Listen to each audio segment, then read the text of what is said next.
It is time for the newsroom. In studio this morning, Patrick Gadara, David Ohito, Clay Muganda with us. We have quite a number of stories to discuss, and would like to open the discussion for you as well to be part of your input in terms of how you feel some of the stories will be discussed or covered. Did we do a good job? Did you feel otherwise? Phone numbers will be on your screen. Do engage with us in the next hour of the newsroom. Gentlemen, good morning. It is good to see you. Good morning. Good to see you too. I was about to say something. I'm not going to say it. Let's begin with the media law today. Let's begin in-house. And always. No, well. The Powers and Privileges Bill 2014, there was the meet yesterday with the Speaker of the National Assembly and some of the other leaders and the Editors Guild. And so Justice Muturi, the Speaker, came out to reassure the media that, in fact, some of the clauses in the Canaan-sponsored bill are unconstitutional. Let's hear from you, Ohito.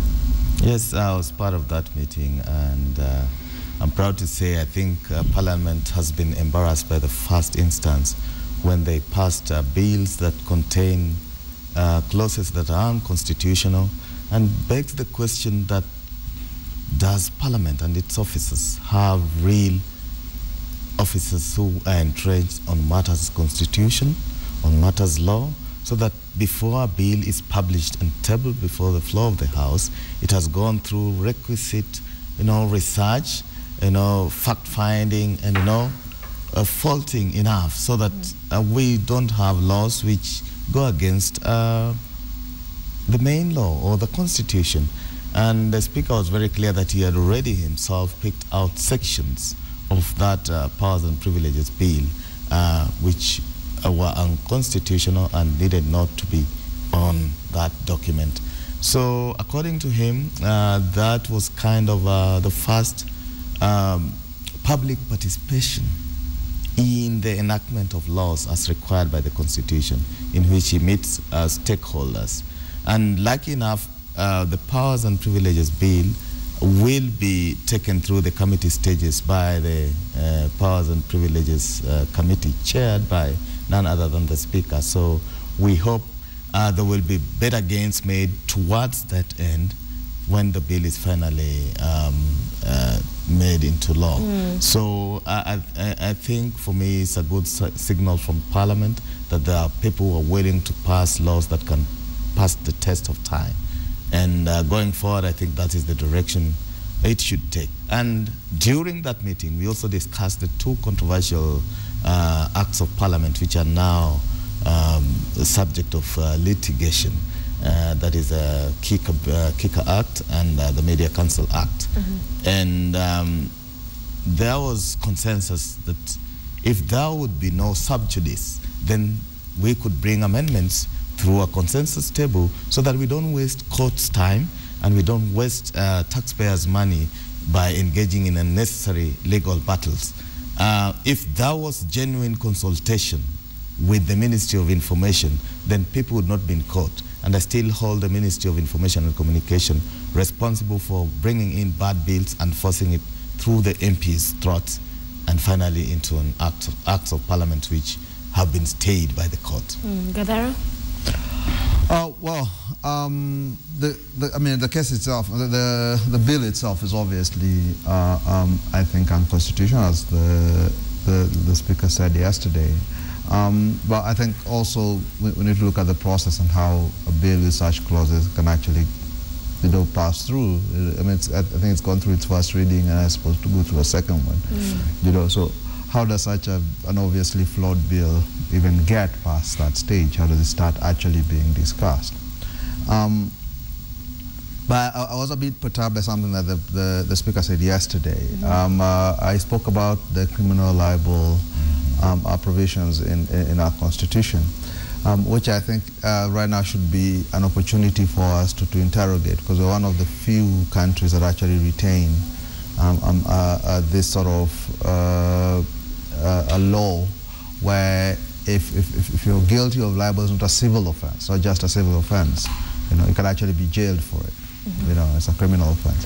So we need to look at that in the context of how it it stifles dissent, and how it by imposing huge penalties on people who might be saying things that we might actually want to hear, by imposing such penalties, we might be putting barriers in the way of us actually getting the information we need to hold our government accountable. So I think that's one angle that there's an opportunity for us to pursue.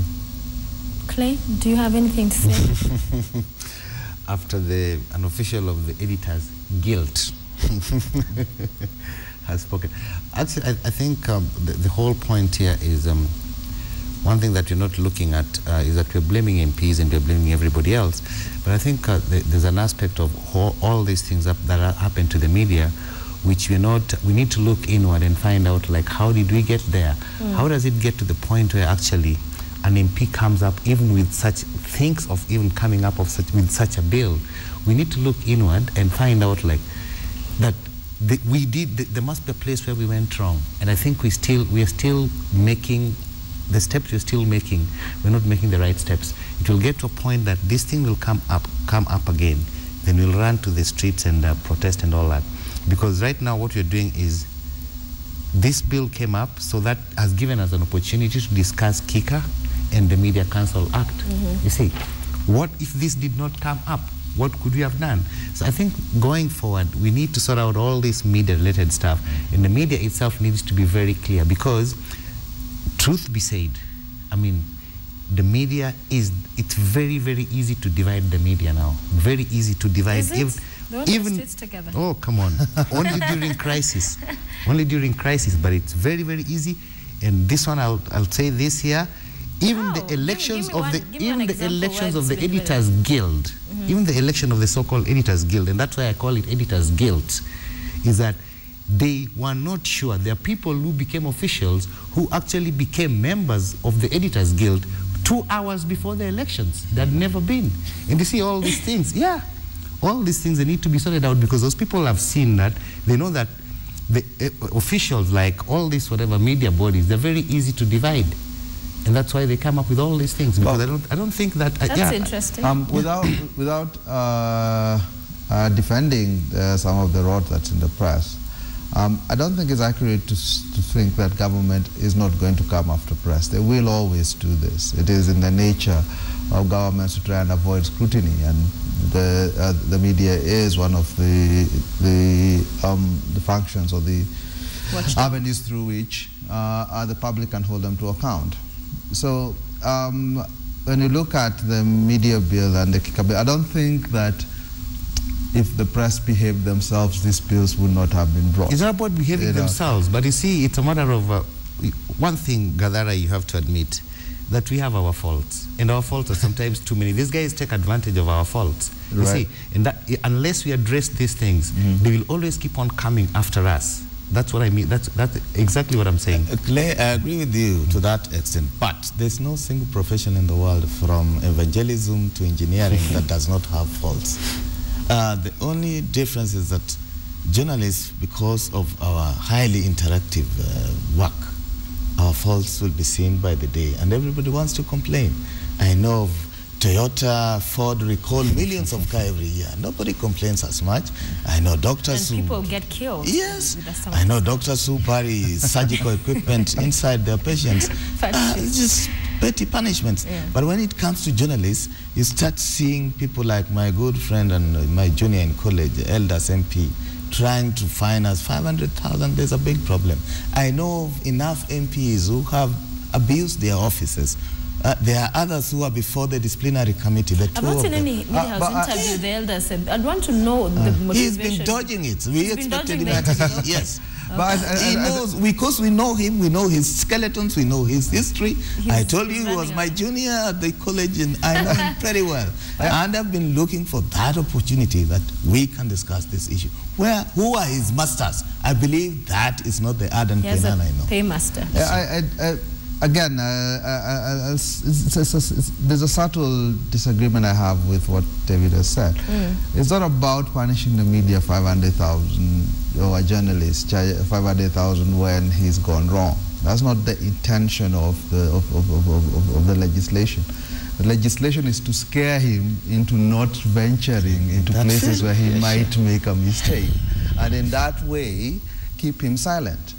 You know, that is what all these acts are about. They're about scaring the press, about scaring the journalists into silence. Okay. You know, so and we have to always keep that in mind, that it is a goal of government, and it will always be, whatever nice government you have, they will always aim to shut down the press. To diminish that space. Let's move away from that. We wait to see the developments in coming days.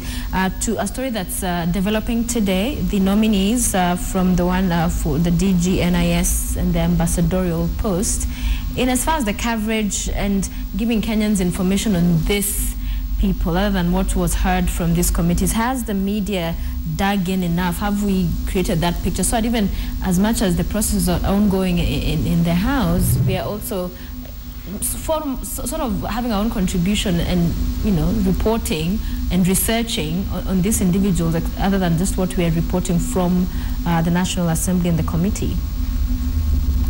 David. I think apart from the politicians who have been going through that process, and if you ask me, I think that the process fell short of what vetting means. It's a rubber stamping exercise. Expect them to be past all of them because of the alliances they have built, because of the officers that nominated them. Not that they're the best officers who would serve this country. And for me, in a country where you have 60–70% of the youth jobless, some of these positions should have been actually been given to the youthful people so that we see their abilities and talents. So in terms of the work of the media, it's very difficult. Why haven't you told that story that you're telling now? Pardon? Why haven't you told that story? Because I was coming to this forum. No, but that's actually it has illustrated the problem. What are some of the problems we have? And again, most of the vetting, I mean, from what I've seen, I mean, most of the coverage of the vetting has been coverage of the vetting exercise itself. Yeah, sure. You know, not really, as you said, journalists going into the backgrounds of these people themselves. So almost, it's in essence, they've abdicated their role. You know, just said let Parliament deal with it. To report on what they find. Yeah, precisely. You know, it goes back to what we constantly discuss over here about the reporting being about issues being simply a regurgitation of what somebody else said. You know, it's a he said, she said sort of thing. You know, if you look at, for example, the NIS nominee, you know, it would have been quite pertinent to find out, you know, what does this guy actually think about Westgate? You know, what were the failures there? We've never had an actual report or anything, you know, from there. The one that Parliament did was thrown out. You know, some of the failures that we've had over the time, you know, to interrogate him on his views about what the changes should be, you know.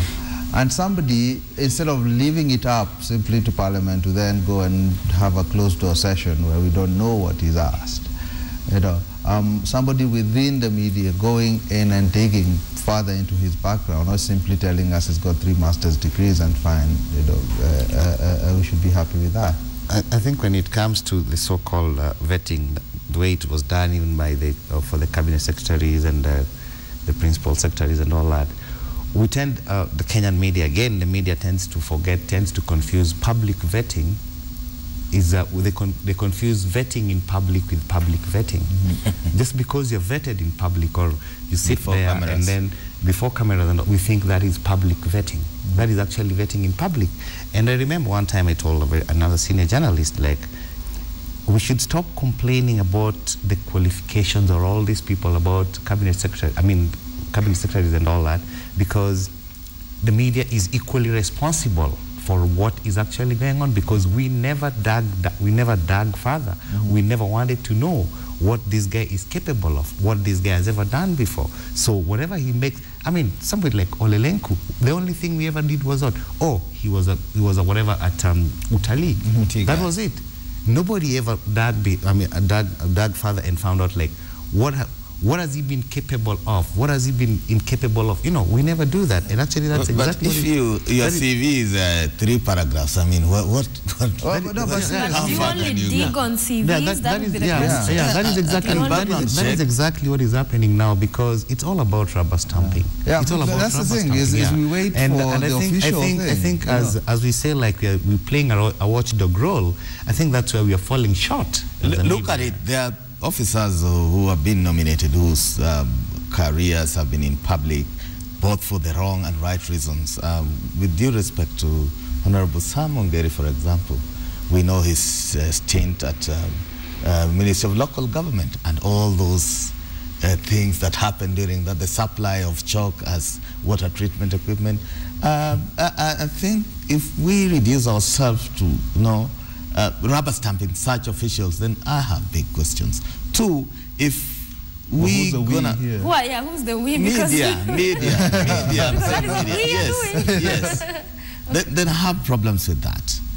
And when I always think, honestly, this is a chance. If you have a president who is 50, 51, I expected his ambassadors to be 30, 35 to make a difference for the world.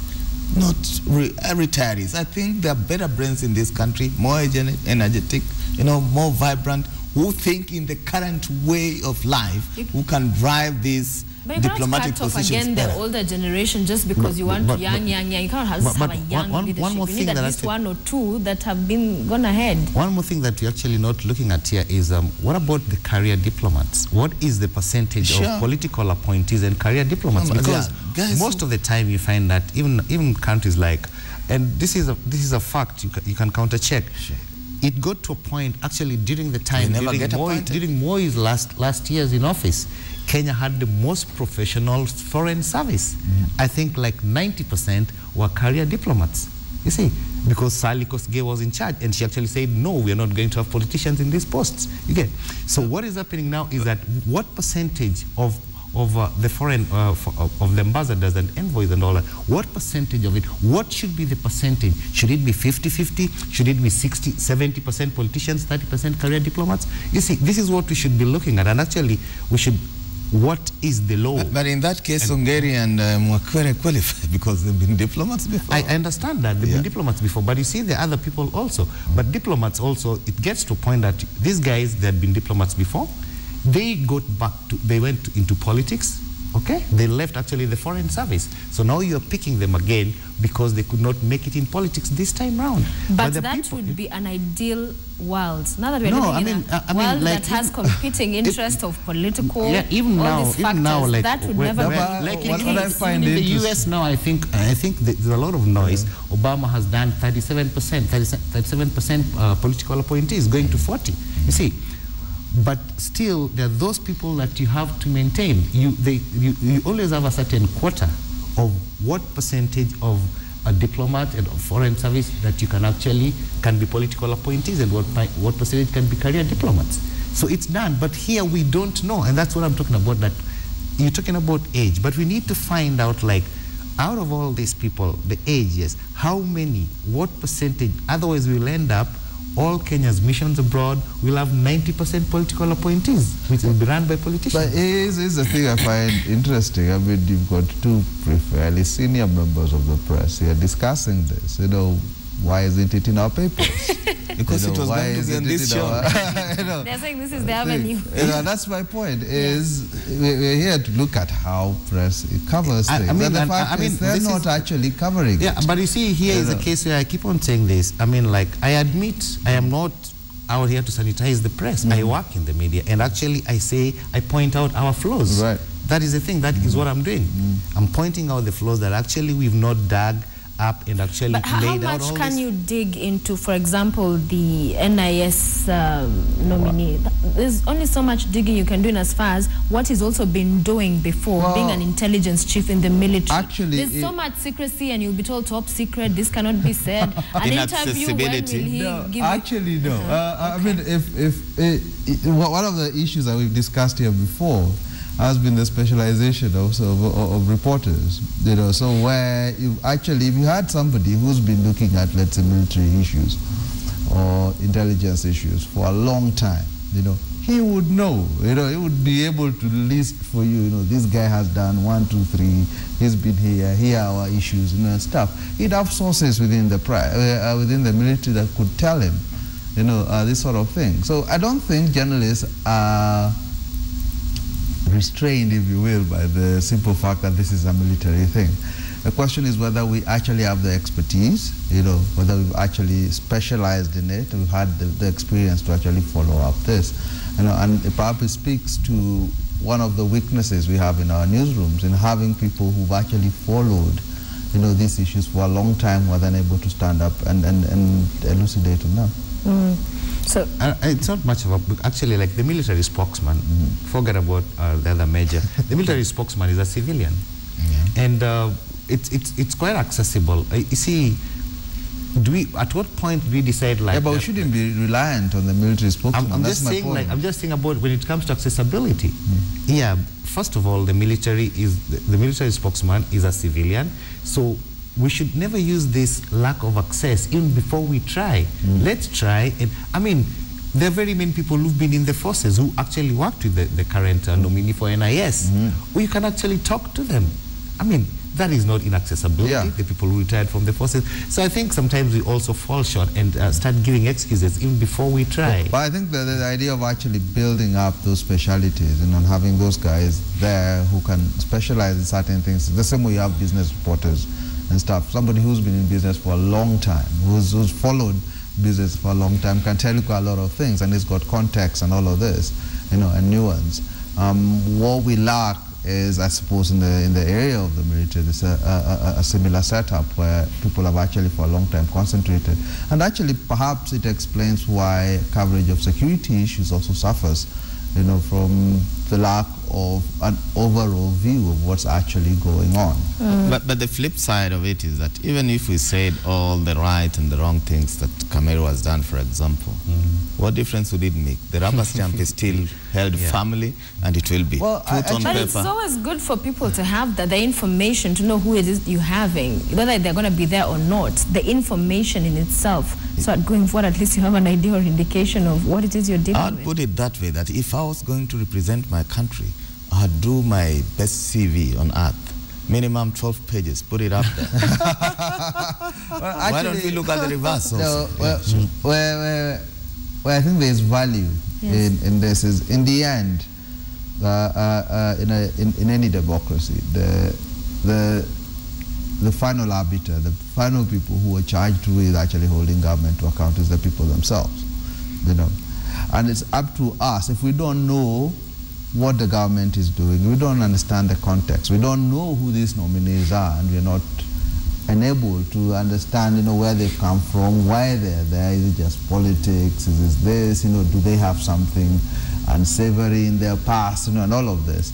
Then how do you expect the people to hold the government to account? Yes, I would agree that there is the rubber stamp there, but the public program that might come out of people knowing what these are might then make these guys think twice before they either nominate or they approve these nominations, And there's always the ballot box in 2017, which they have to think about, So constantly, and this is how I think, by constantly providing pressure by the people being involved in these things, that we can actually go towards move towards a society where the government is actually responsive to how the public thinks.